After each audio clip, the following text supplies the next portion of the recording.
What's up, lighting team? Hey, wanted to bring you a few video updates on a new lighting setup that we are going to go ahead and try in the next coming weeks. I don't know if you noticed, but we have been using the same kind of setup for about 12 months now, so figured it's time to kind of switch things up a little bit in light of 2019, the new year, and a new fresh look. So first of all, just thank you guys so much for how much time and energy you put into making the worship experience possible, and just give it character and life with the lights. You know, worship obviously isn't all about the surroundings and the atmosphere, but I truly believe that you guys are having a huge impact and kind of ushering people into the presence of God just through the way being creative and the way that the stage looks. And I know sometimes you can get bogged down with the technical aspects of the cables and the cords, and it's frustrating when things aren't working and such, but we always want to just work to make things better and kind of improve. So I wanted to just give you a brief video kind of overview of some of the changes we want to make, and keeping in mind with all of this that this year we're really trying to focus on increasing efficiency and decreasing in any frustration or equipment that's going bad. We've been kind of phasing things out, and so thank you guys just for how hard you work and your humility and your approach to the ways that you serve. So everything that you see in this video, I'm going to send kind of like in an email form, or we'll have even a brief conversation before, but I just wanted you guys to have the 10,000 foot view so that you can show up on the Sunday that you're serving, feeling informed, feeling prepared, and kind of having a working knowledge of where things are and where buttons are. And generally everything is the same as far as format. There's just a few things changed just to increase workflow, and I think that you guys will really kind of enjoy this new setup. So we got some new fixtures in, which is exciting, kind of change the look a little bit. And well, with that said, let me just kind of jump into a few of the new pieces that we have, and I'll be touching base with you guys at some point throughout the week. So here we go. Here is this is the brand new Show Express, the lighting software kind of layout, and don't feel like you need to memorize this off this video. I'm going to send screenshots and everything. So as you can see, so over here we just have, this is our section for all of the scenes, and it's all color coordinated. So if you want to incorporate every light on the stage, you can select here. So if you show up some Sunday and things aren't working right and you just want to get right to it, and this is the easiest way to involve every single fixture with just one scene. Each one of these sections is different types of lights. So as you can see here, this says MFL pars. These are the pars that we've often been calling the new pars that I ordered on Amazon maybe 6 months ago. I went ahead and labeled everything that we have by the actual product name. So whenever we're talking about, hey, these lights aren't working, we actually know kind of, okay, what's the name of those lights, and that way there's a lot of back-end information that really just kind of matters, rather than just calling them general terms like pars or those pucks or the new lights, etc. So we have two new types of fixtures. One is called the color rail, which is here, and one is called the color band. I'll get into those specifics in a little bit. Over here we have our truss colors, so those control all the truss lights. And over here is the bars. These are the bars that generally we use to light up baptisms, or use kind of as auxiliary bar lights. This whole section here is dedicated to one of the brand new fixtures, and these fixtures are actually right here. I will get into the specifics in a little bit, but they are pretty cool. They are our first kind of mover light fixtures, so they actually have a left to right motion. This section here is some auto programs that these color bands, that's the name of those color bands, actually come pre-programmed with. So they'll do specific things, which are pretty cool. And this This section over here is just the house and special. So as you can see here, this is actually a dedicated scene so that it's one button to call up whatever special that might be for that week. And as usual, we have our house lights, our spotlights, our blackout, and so on. On the side over here, we have four,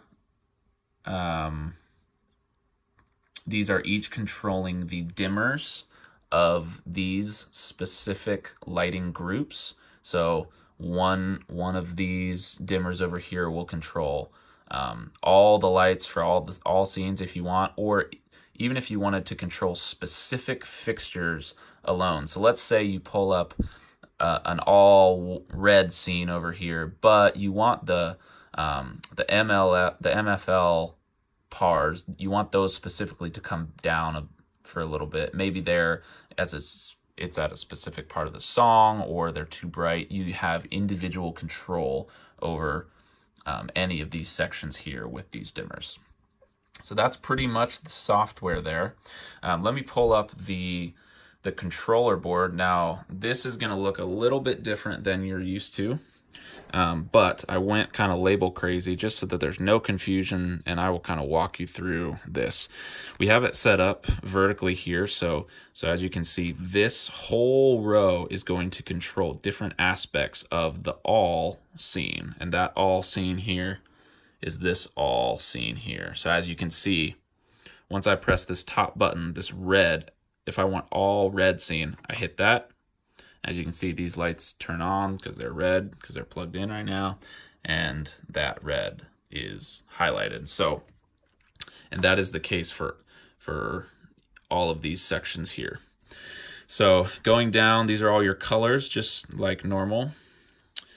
This button here is actually going to be your all dimmers. So this will turn on and off every single fixture on the stage just with one click of a button. So right there, every single light on the stage would go off, and this would control the dimmer to turn it on. Now this is the brightness level for the dimmer in this all scene. So if you turned on the dimmer there and then you had this down, you would not see any light because the dimmer level is all the way down. But say you wanted to do a nice fade in a song, you could turn on, let's go with the yellow scene there.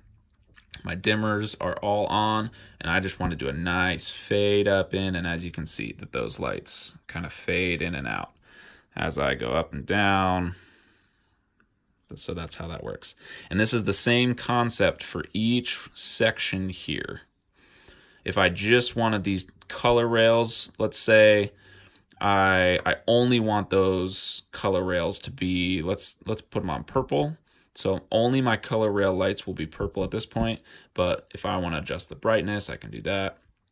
And I set it up this way because I wanted you guys to have individual control of each different section of lights. So let's say you want to be creative, and I want to make these MFL pars purple. I want to make these color rails red. I want to make these trusses yellow, and we'll make these to those colors. So as you can see there, we have multiple different fixtures that can be really any color that you want. You don't have to all be stuck with, hey, these are all going to be green or all yellow or all orange, etc. So now you can get creative with how you want to approach a song or how you want the stage to be set for a specific element. So as you can see here, these are labeled strobe. So let's say that we have let's go to a blue scene all. We're going to fade these up so we can get some light from those color bands there.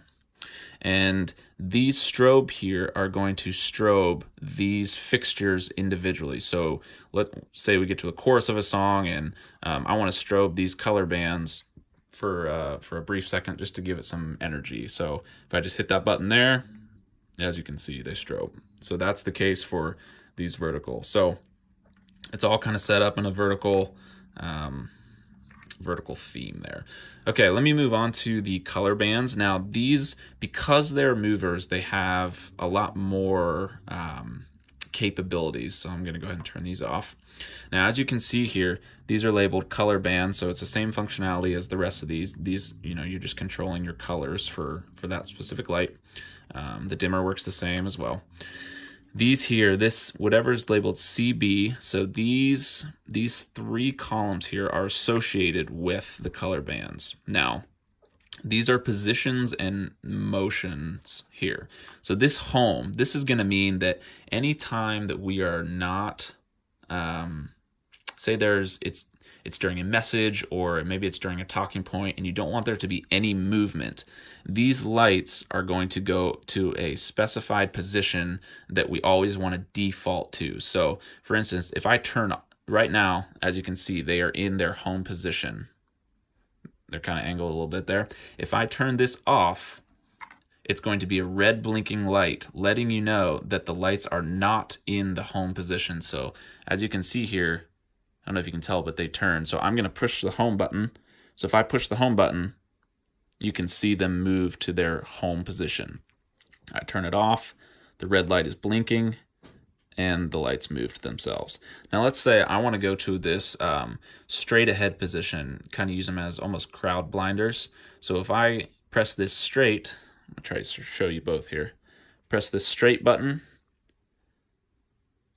Now the lights turn straight out to the crowd. We can add some color so you can see what's going on there.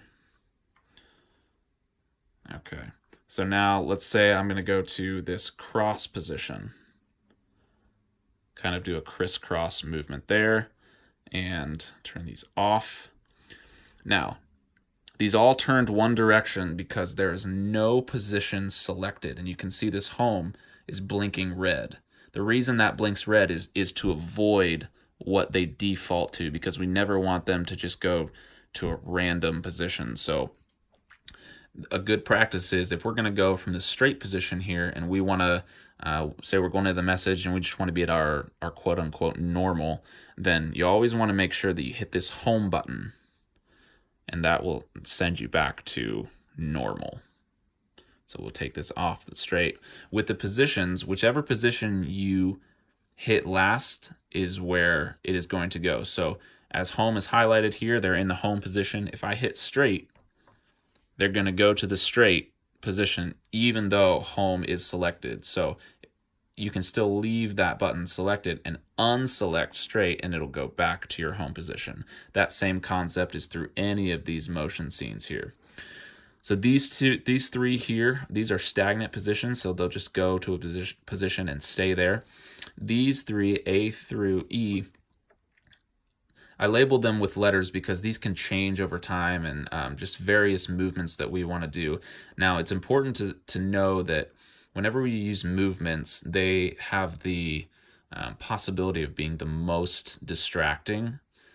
So you really want to be selective in any movements that we use, because we don't want to take people's attention off of worship and what's happening, but they can be really cool highlights. So we're almost using these kind of a few and far between, but when these movements are being used, they can really kind of help create energy in the room and that sort of thing. So let me just give you an example.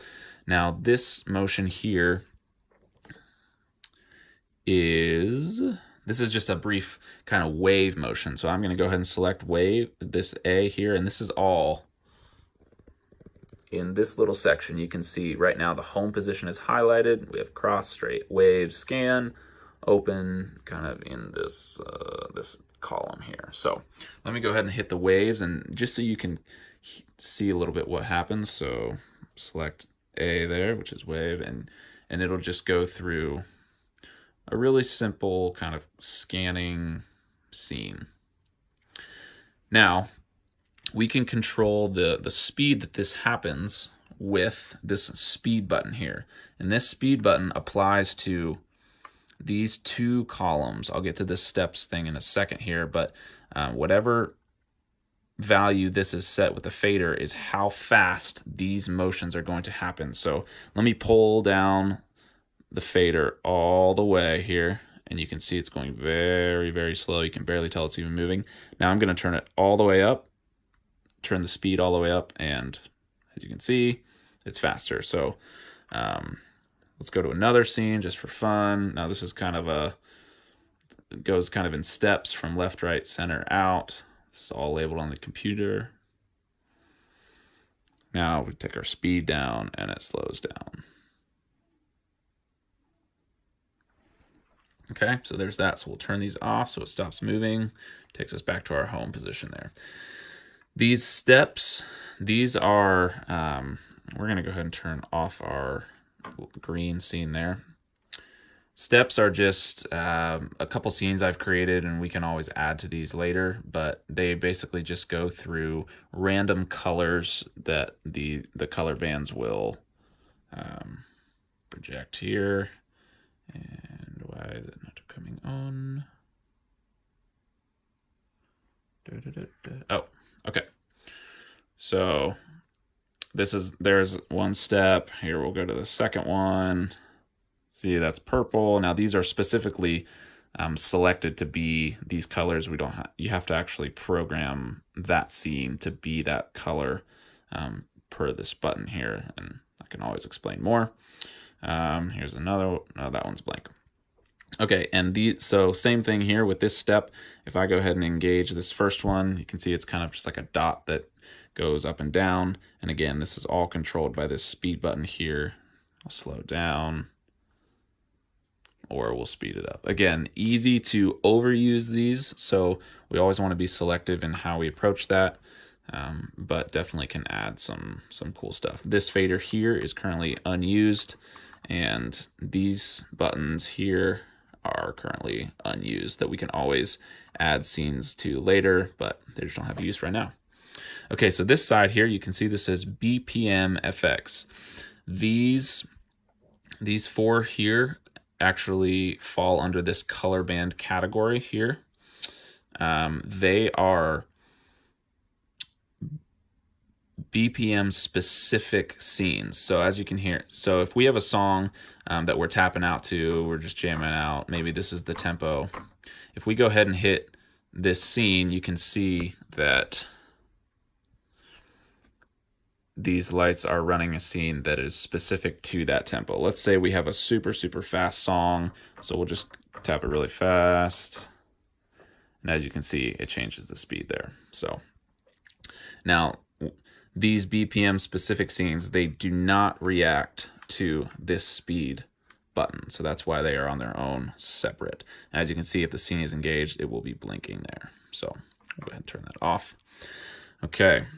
So here is your special scene for whatever the special is as our series change. So I just made one for Keeping Up with the Corinthians, which we're currently in now. So special is engaged. That's what those lights are. You're not seeing everything else, obviously, because it's not plugged in. I do have one of the truss lights over there, so you can tell that they're all working. Here are your house lights engaged. Whenever these side buttons are engaged, they'll always blink. And then your spots are here. The level of your spots is on this fader here. And then your blackout. If you touch this, let's say we have a bunch of these scenes on, just getting crazy colors and whatever. If you hit this blackout, you don't have to push and hold it anymore. You can just tap it once and all of your lights will clear to total blackout. So here, let me tap it. Boom. You can see all those lights disappeared. The lights turned off.